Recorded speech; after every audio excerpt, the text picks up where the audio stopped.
Hai semuanya, ketemu lagi bareng Mihu di sini.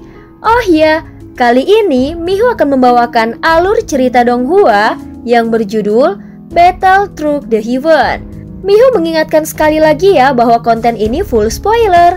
Tanpa lama-lama lagi, yuk langsung aja kita masuk ke isi ceritanya. Halo kakak-kakak semuanya, sebelum memulai ceritanya, Mihu mau ngucapin banyak terima kasih nih karena kalian semua selalu setia sama Mihu. Terima kasih juga karena dukungan kalian Mihu bisa sampai di titik ini. Tak terasa ya, 1 tahun telah berlalu. Selamat tahun baru 2025. Tetap sehat dan semangat semuanya. Love you guys.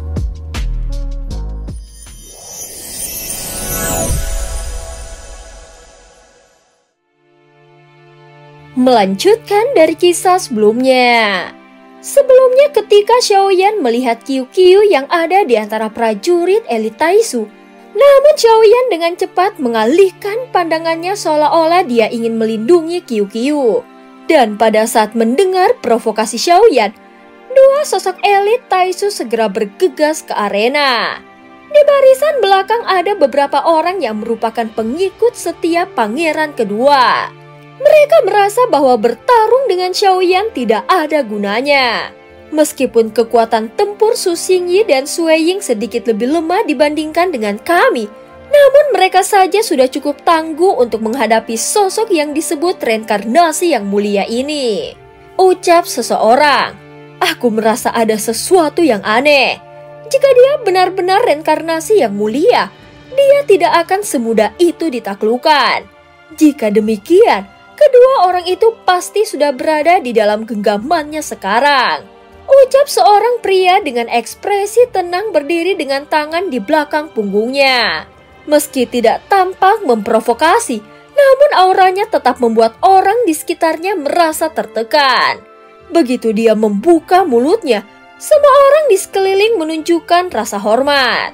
Bahkan tidak ada satupun yang berani membantah kata-katanya.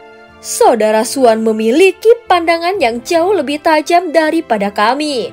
Kami memang terlalu sombong. Seseorang segera berkata dengan nada penuh hormat.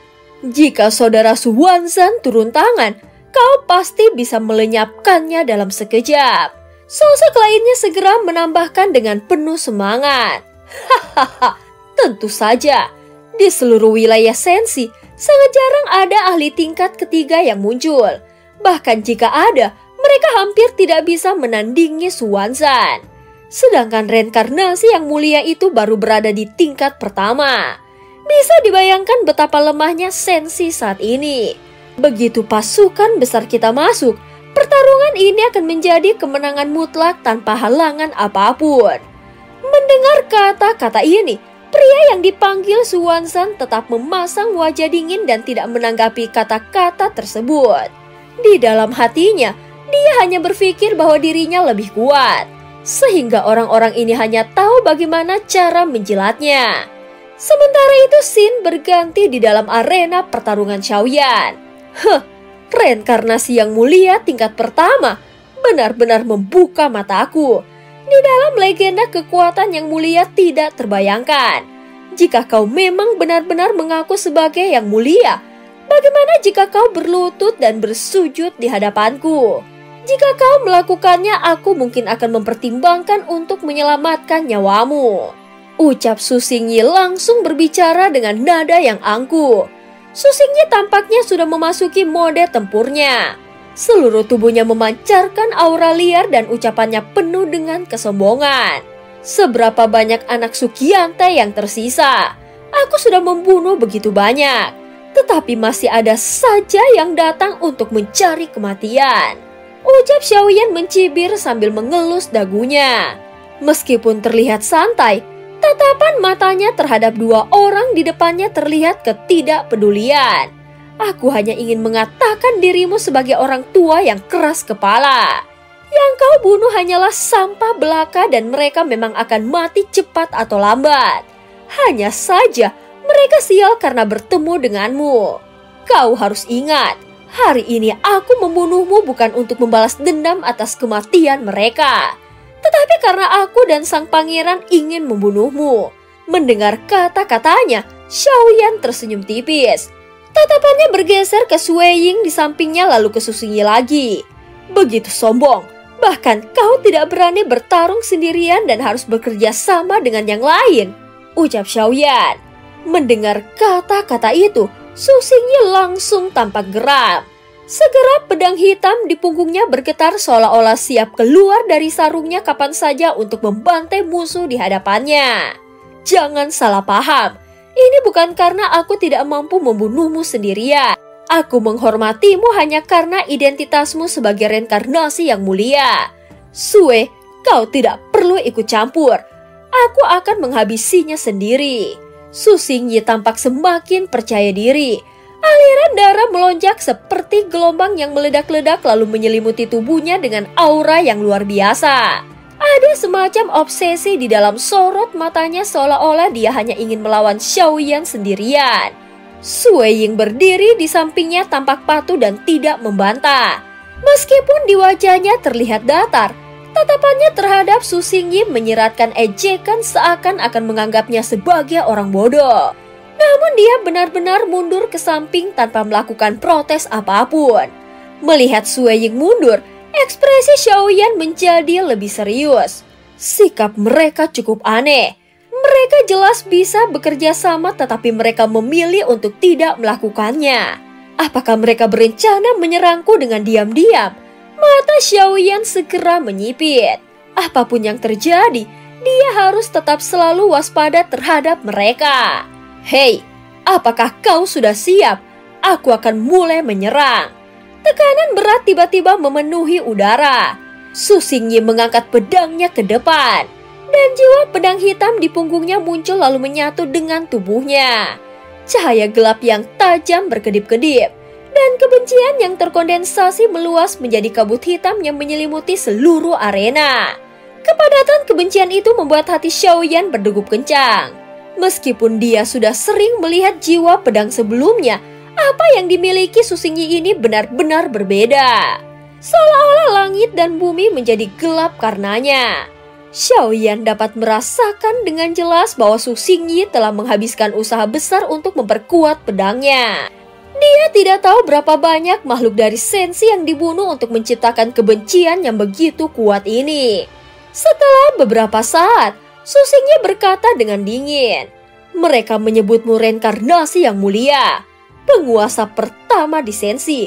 Namun jika para raja di pedang ini yang telah mati bahkan hancur tanpa pernah melihat yang mulia mereka, mereka mungkin bahkan tidak tahu bahwa yang mulia yang selama ini mereka hormati dan dipuja hanyalah seorang sampah tingkat pertama keabadian para dewa. Dan tidak lebih dari itu. Setelah ini bahkan nama dunia Sensi akan menjadi kenangan. Sebentar lagi, dunia Sensi akan berganti nama menjadi dunia Taisu." Ucap Su Xingyi terus berbicara dengan nada yang dingin. Sebelum menyerang, Su Xingyi mencoba menggunakan kata-kata yang kejam untuk menyerang mental Xiaoyan. Namun dia tidak tahu bahwa bagi Xiaoyan, pedang penghancur jiwa ini bukanlah ancaman besar dibandingkan dengan apa yang telah dia hadapi sebelumnya. Saat ini tatapan Xiaoyan dipenuhi dengan niat membunuh yang sudah mencapai puncaknya. Meski begitu, tekanan dari jiwa pedang Su Xingyi mampu memberikan ancaman bagi Xiaoyan.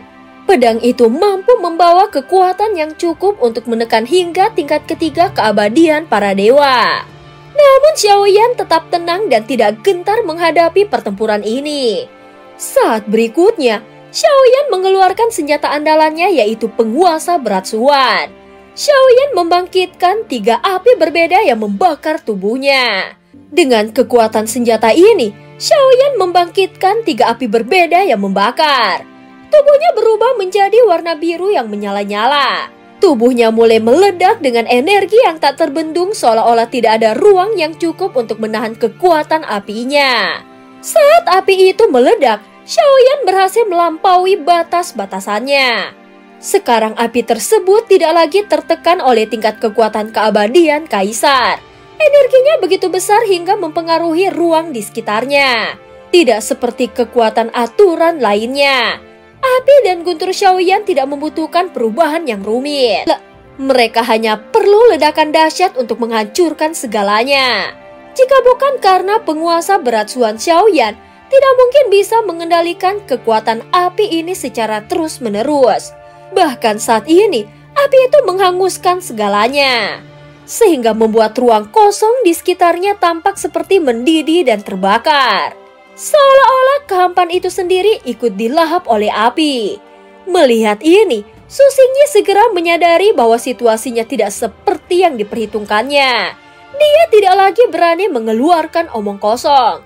Tatapannya berubah serius dan dengan tegas dia mengangkat pedang penghancur jiwa di tangannya. Aura tajam yang menyelimuti pedang bergetar lalu mengumpulkan semua energinya untuk satu serangan. Namun tepat ketika dia mengayunkan pedangnya untuk menyerang Xiaoyan, dia mendengar suara gemuruh yang menggelegar di telinganya. Suara itu seperti aliran sungai merah yang mengamuk, dan bahkan penuh dengan energi mematikan yang membuatnya terhenti sejenak. Tiba-tiba sebuah bayangan gelap menyelimuti ke sekelilingnya, dan diikuti oleh serangan dari naga hitam yang melesat keluar dari kegelapan.